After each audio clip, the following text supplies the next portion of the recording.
Hi, hello, welcome to the legal stories. Welcome to the cyber crimes series part 5.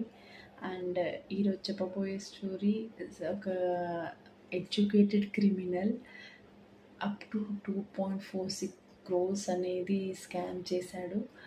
And on being of education institutions మీద పూణేలో colleges ఏవైతే ఉంటాయో ఆ కాలేజెస్కి నేను funding తెప్పిస్తా from government నుంచి అని చెప్పేసి he started taking the amounts. ఇంకొక మీరు ఇలానే రెఫర్ చేసి 2-3 కాలేజెస్ ఒక ఫండ్ ఇవ్వండి సో దట్ నేను ఇంకా ముందు తీసుకెళ్తాను రెఫరెన్స్ ద్వారా అని చెప్పారు.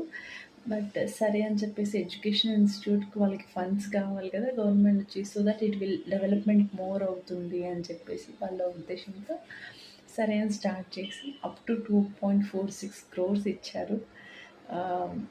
బట్ డిగౌట్ చేసి క్రిమినల్ని పట్టుకొని ఏం చేశాడు అన్నది ఫైండ్ అవుట్ చేస్తే మా పోలీసు వాళ్ళు ఏం ఫైండ్ అవుట్ చేశారు అంటే he's purely educated and UPSC కూడా క్వాలిఫై అయ్యాడు in 2019 batch or 20 batch qualify అయ్యి తను మెయిన్స్ రాసి ఇంటర్వ్యూకి అటెండ్ అయ్యాడు. But he could not qualify with the interview.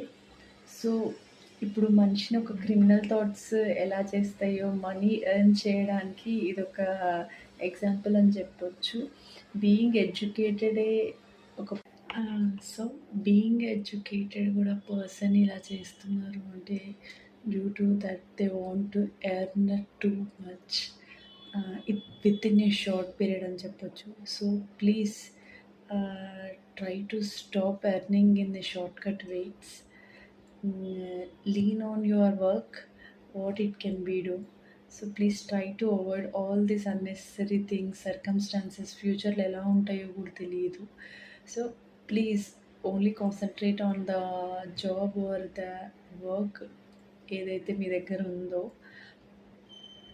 Continuity on that, it will help you definitely. ఏదో డిఫరెంట్ వేస్ అనేది try చేసి దాంట్లో మునిగిపోయి లైఫ్ని అంతా స్పాయిల్ చేసుకోకండి. బికాజ్ లా డెఫినెట్లీ అనేది పనిష్ చేస్తుంది. మీరు ఎక్కడ వెళ్ళినా సరే ఏ క్రైమ్ చేసినా సరే వన్ డే మీరు డెఫినెట్గా caught by law. So please be cautious. Thank you.